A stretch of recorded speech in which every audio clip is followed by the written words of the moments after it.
이 시간에는 사도행전 13장 1절부터 3절 말씀까지 읽었습니다. 오늘은 사도행전 68번째 시간으로 부제목은 나의 편견에서 풀어주기입니다. 나의 편견에서 풀어주기. 우리가 지난 시간에도 살펴본 바와 같이 안디옥 교회에는 5명의 지도자가 있었어요.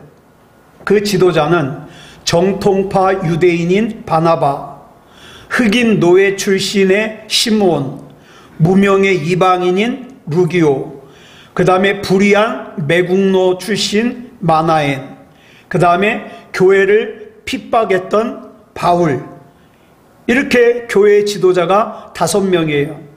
그런데 달라도 너무 다른 이 사람들이 어우러져 가지고 이상적인 교회를 이루고 있었습니다. 그것은 예수 그리스도 안에 있는 하나님의 사랑과 생명 속에서만 가능한 일이에요. 그런데 안디옥 교회 교인들은 하나님의 사랑과 생명 속에서 이렇게 이상적인 교회를 이루었다 그래서 또 자신들의 신앙이 완성된 존재가 되었다는, 자신들의 교회가 완성된 교회가 되었다는 교만에 빠지거나 또 자신들의 교회가 대단한 교회라고 자만에 머물러 있지 않았습니다. 오늘 본문 2절이 이렇게 시작하고 있어요. 주를 섬겨 금식할 때에. 우리는 주로 금식기도 언제 합니까? 문제 있을 때, 어려울 때예요. 그런데 이 안디옥 교회 교인들은 이상적인 교회를 이루었다 그랬을 때, 대단한 교회가 되었을 때 주를 섬겨 금식했습니다. 이 주님에 대한 안디옥 교회 교인들의 신앙과 섬김과 예배에는 금식이 포함되어 있었어요. 여기서 말하는 금식은 단순히 밥을 굶는 자체를 목적으로 하는 금식이 아니라 간절한 기도를 목적으로 하는 금식이죠. 자, 금식하면서 드리는 기도가 하루 세 끼 밥을 다 먹으면서 기도하는 기도보다 얼마나 더 간절하겠습니까? 그래서 일반적으로 사람들은 정말 자기의 힘으로 해결할 수 없는 절박하고 중요한 문제를 만났을 때 금식하면서 기도합니다. 그래서 이사야서에 보면은 금식하면서 기도하면 결박을 풀어준다 그랬어요. 이렇게 금식 기도가 힘이 있어요.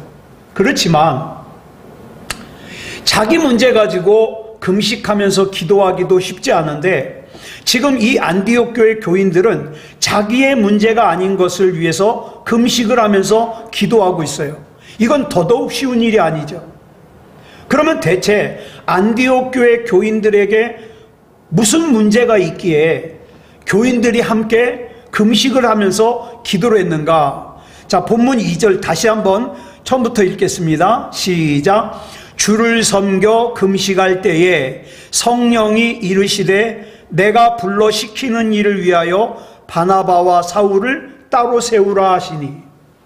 안디옥 교회 교인들의 금식 기도에 대한 하나님의 응답은 바나바와 나중에 바울이 되는 사울, 이 사울, 바나바와 사울 두 사람을 선교사로 파송하라는 거예요. 안디옥 교회 교인들은 자기 자신의 개인적인 절박한 문제를 해결하기 위해서 금식 기도를 한 게 아니에요. 그들은 지금 안디옥 교회가 정말 이상적인 교회가 되었어요. 자, 이렇게 이상적인 교회가 되었는데 하나님, 우리가 여기서 어떤 방향으로 나가야 됩니까? 다음 단계가 무엇입니까? 하나님께서 우리들을 통해서 행하시기 원하시는 하나님의 뜻이 무엇입니까? 이걸 알기 위해서 온 교인들이 금식하면서 기도를 했어요. 참 안디옥 교회 교인들은요, 정말 성숙한 믿음을 가진 그리스도인이라고 할 수 있죠. 그들의 믿음이 자신들의 필요를 요청하는 그런 수준에만 머물렀다면 이런 기도 못하죠. 그렇게 한 마음으로 금식 기도를 드린 결과가 본문 3절에 나와요. 같이 읽겠습니다. 시작. 이에 금식하며 기도하고 두 사람에게 안수하여 보내니라. 안디옥 교회 교인들은 성령님의 명령을 쫓아 바나바와 바울을 선교사로 파송하기 전에 또다시 금식 기도를 했어요. 자, 안디옥 교회 교인들에게 있어서 바나바와 바울을 선교사로 파송한다는 것은 그들의 사랑하는 지도자인 바나바 목사님과 바울 목사님과 헤어져야 된다는 뜻이거든요. 우리는 오늘 본문을 통해서 귀중한 교훈을 몇 가지 얻을 수 있어요. 첫 번째 교훈은 뭐냐? 사랑과 생명의 특징은 한 곳에 고이거나 머물지 않고 반드시 어딘가로 흘러가야 한다는 겁니다. 흘러가지 않는 사랑과 생명은 참사랑, 참생명일 수가 없다는 거죠. 그 다음 두 번째 교훈은 하나님께서는 반드시 당신의 백성들이 당신의 뜻을, 하나님의 뜻을 구하기 위해 기도하는 것을 기뻐하시되 특별히 한 마음으로 기도하는 것을 기뻐하신다는 거예요. 우리는 이 안디옥 교회 교인들이 본문 속에서 금식 기도를 할 때 한 장소에 모여서 기도를 했는지 아니면 각자 흩어져서 개인적으로 기도했는지 그건 알 수가 없어요. 성경에 안 나와 있기 때문에. 그러나 한 가지 분명한 것은 그들은 하나님의 뜻을 구하기 위해서 동일한 기도 제목을 놓고 한 마음으로 기도했다는 거예요. 기도의 장소는 혼자 골방에서 기도할 수도 있고요. 같이 모여가지고 합심으로 기도할 수도 있지요. 기도의 장소가 중요한 게 아니라 기도의 어떤 모습, 방법이 중요한 것이 아니라 중요한 건 뭡니까? 한 가지를 놓고 한 가지 기도 제목을 놓고 기도를 같이 했다는 겁니다. 우리 새소망교회도 마찬가지예요. 우리 성도들 한 사람 한 사람이 진짜 지체가 되어서 예수님의 지체가 되어서 교회의 머리 되시는 우리 새소망교회의 머리 되시는 예수님을 중심으로 해서 하나님의 뜻이 우리를 통해서 이루어지기를 한 마음을 가지고 기도한다면 우리도 성숙한 교인이 되고 또 성숙한 교회가 될 것입니다. 그 다음 마지막 교훈은 하나님의 사랑과 하나님의 생명을 흘려보내는 것은 하나님의 뜻을 구하는 기도를 통해서만 가능하다는 거예요. 여러분, 어머니가 아기를 가져요. 아기를 뱃속에서 10달 동안 키우는 동안 어머니는 어떻습니까? 자기의 영양분을 공급하죠. 그리고 아기가 태어나면 또 그걸로 끝인가요? 아니요. 젖을 통해서 어머니의 영양분을 공급합니다. 그래서 아이가 성장하는 만큼 어머니의 영양분과 어머니의 생명은 소진되게 돼 있어요. 그리고 어느 정도 크면은 이제는 젖을 먹지 않는 대신에 어떻습니까? 어머니의 힘과 어머니의 애쓰는 것을 먹고 살죠. 어느 정도 크면 자기 혼자 큰 것 같은데 그러지 않죠.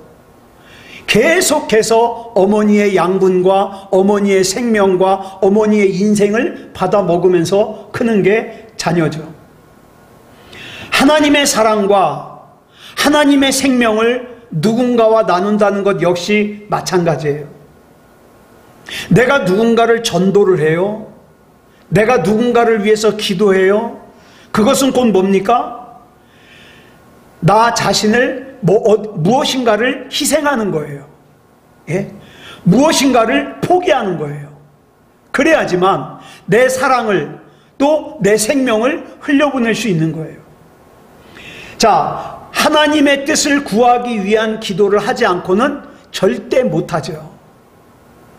예? 사랑을 흘려보내는 것도 생명을 흘려보내는 것도 하나님의 뜻을 구하지 않으면 할 수가 없어요.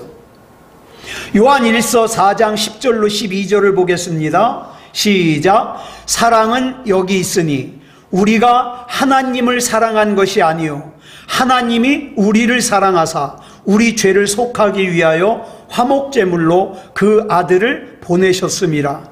사랑하는 자들아, 하나님이 이같이 우리를 사랑하셨은즉 우리도 서로 사랑하는 것이 마땅하도다. 어느 때나 하나님을 본 사람이 없으되 만일 우리가 서로 사랑하면 하나님이 우리 안에 거하시고 그의 사랑이 우리 안에 온전히 이루어지느니라. 우리는 태어나면서부터 이기심을 가지고 태어났습니다. 그렇죠? 우리 태어난 원래 모습은 어때요? 나밖에 몰라요. 그와 같은 우리에게 예수님이 내 안에 들어오심으로써 어땠습니까? 하나님의 사랑과 하나님의 생명이 내게 임했습니다. 이렇게 우리에게 하나님의 사랑과 생명을 주신 하나님께서는 우리를 향해서 뭐라고 명하십니까? 서로 사랑하라고 명령하셔요. 그러므로 우리가 예수 그리스도 안에서 서로 사랑하면 그것은 그 사랑과 생명의 근원이신 하나님께서 내 안에 계신다는 증거예요. 하나님이 내 안에 계시지 않은 사람은 여전히 이기적이에요. 여전히 자기밖에 몰라요. 하나님 생각 안 해요. 그러나 하나님이 내 안에 들어오시는 순간, 내 안에 영접하는 순간 내게는 그 하나님의 사랑과 그 하나님의 생명이 작동하는 겁니다.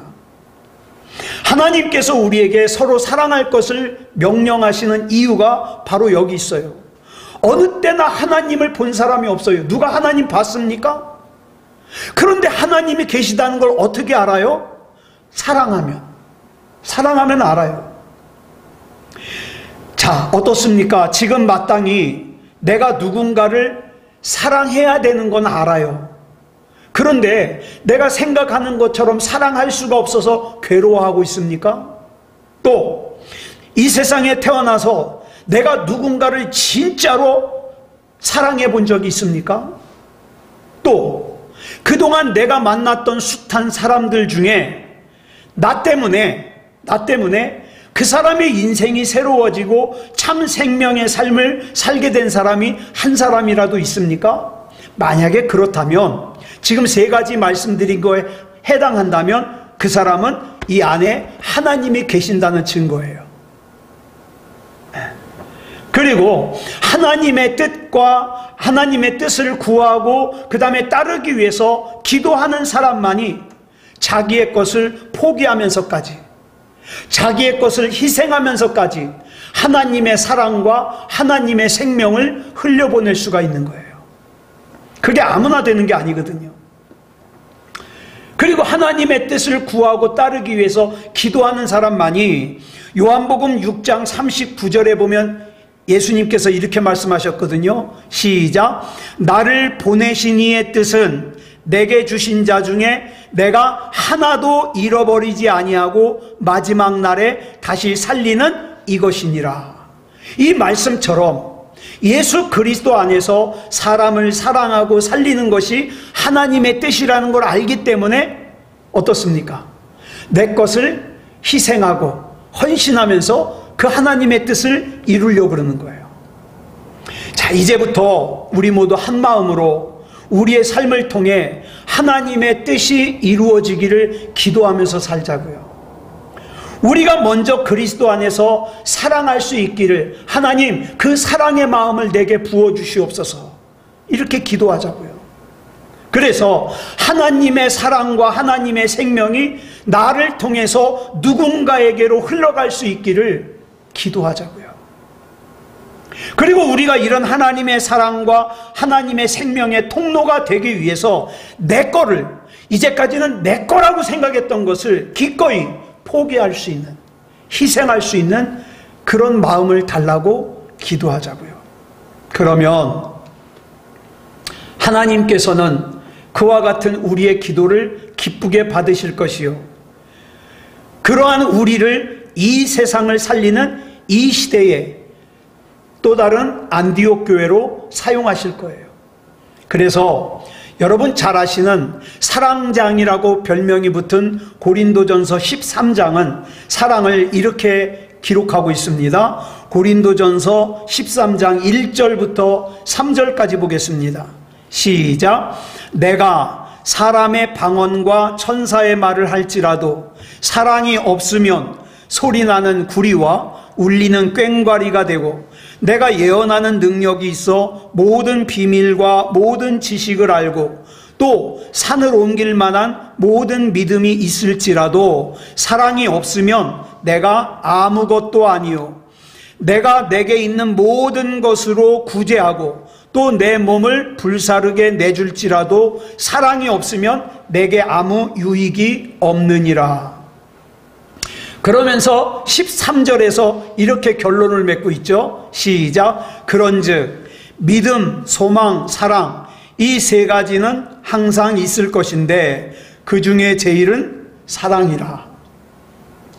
자, 바나바와 바울을 따로 세우라는 성령 하나님의 명령을 받은 안디옥 교회 교인들은 금식하면서 기도한 뒤에야 두 사람을 파송할 수 있었습니다.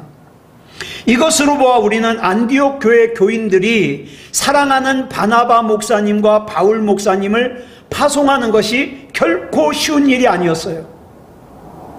안디옥 교회는 전혀, 지난 시간에 말씀드렸죠, 전혀 성질이 다른 이질적인 사람들이 예수 그리스도 안에서 교회를 이루고 있었기 때문에 교인들 사이에 하나가 된다는 건 정말 어려운 일이에요. 그런 만큼 어느 날 갑자기 자신들이 사랑하는 목사님을, 그것도 한 사람이 아니라 두 사람씩이나 다른 곳으로 보낸다는 것은 결코 쉬운 일이 아니에요. 그러나 안디옥 교회 교인들은 금식 기도로 그 어려움을 극복했습니다. 일반적으로 사람들은 어떻게 해요? 나를 도와줄 수 있는 조력자를 보내달라고는 기도합니다. 그런데 지금 현재 나와 같이 있는 동역자를 다른 곳으로 조력자로 보내기 위해서 기도하는 것은 쉽지 않아요.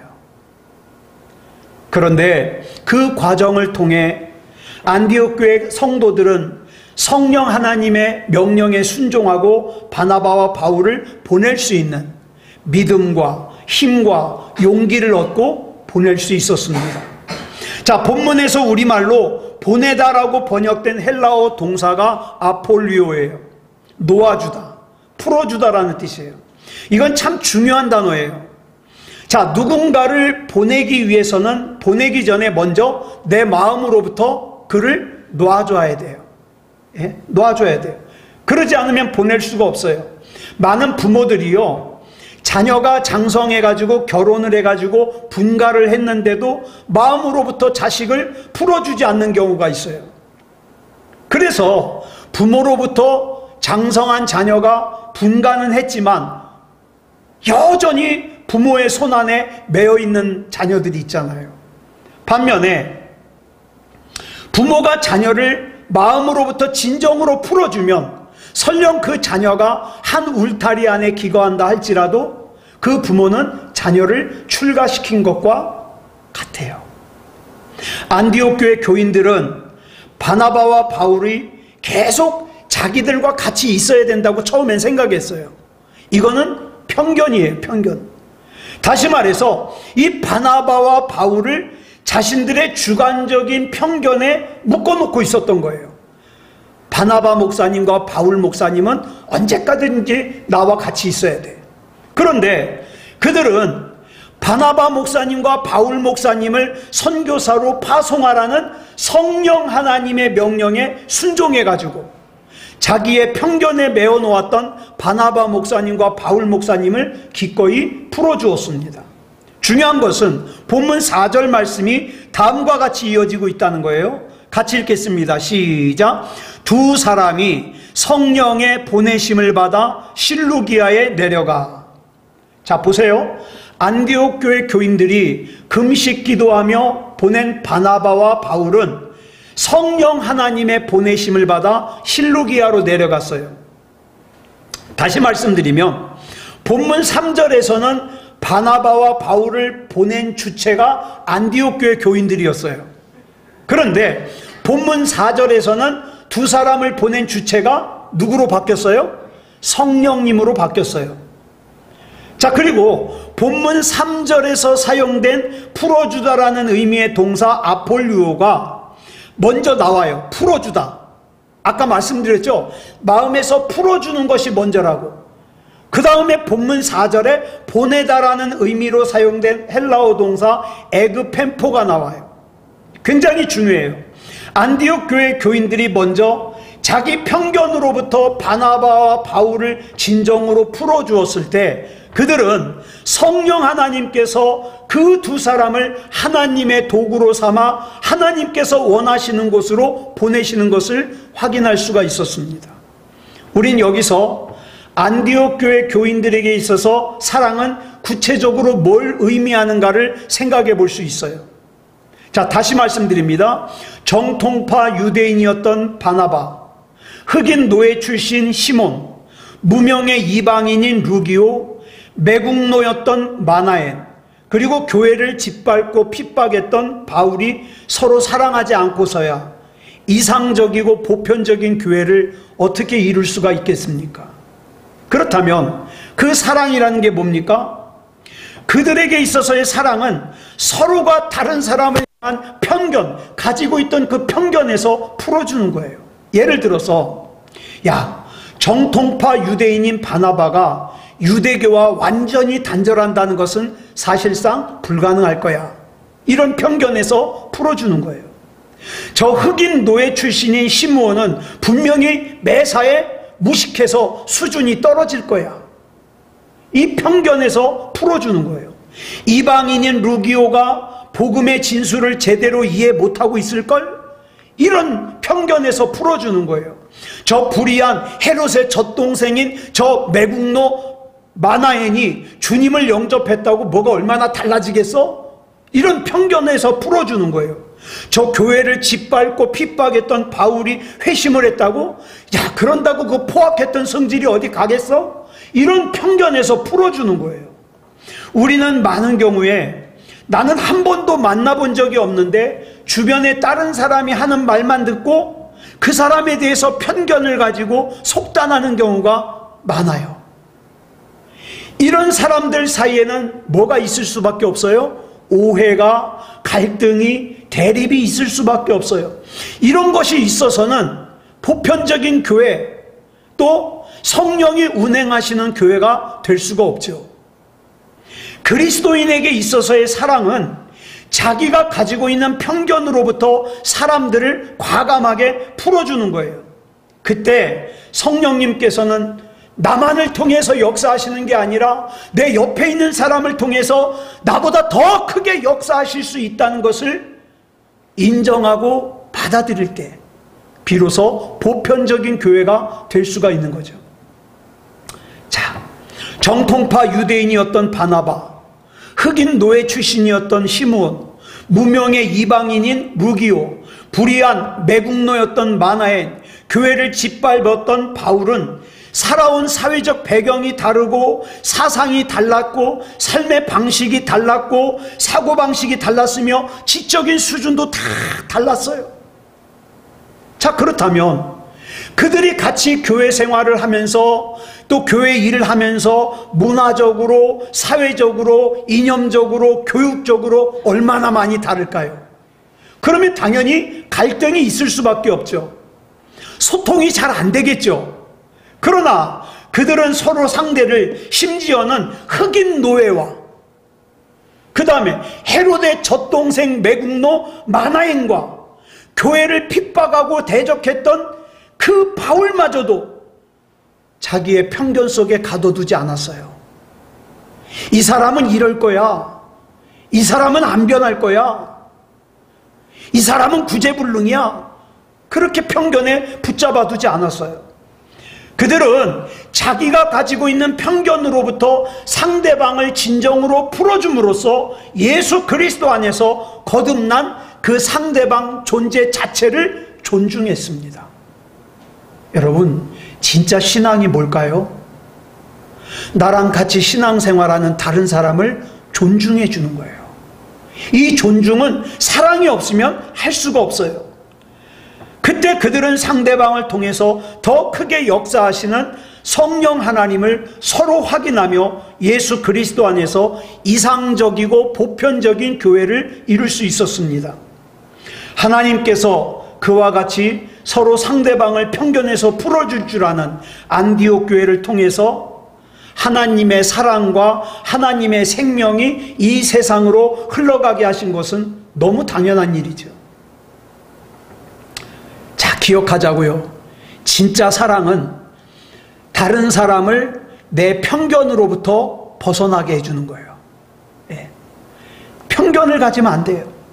결국 안디옥 교회 교인들은 자기의 편견으로부터 서로 다른 사람들을 다 풀어줌으로써 이상적인 교회, 보편적인 교회를 이룰 수 있었고, 더 나아가서 바나바 목사님과 바울 목사님을 풀어줌으로써 이 두 사람이 성령님의 보내심을 받아 하나님의 사랑과 하나님의 생명이 세상으로 흘러가게 하는 하나님의 통로로 쓰임받을 수 있었습니다. 누군가를 사랑한다는 것은 그 사람을 나의 편견으로부터 풀어주는 거예요.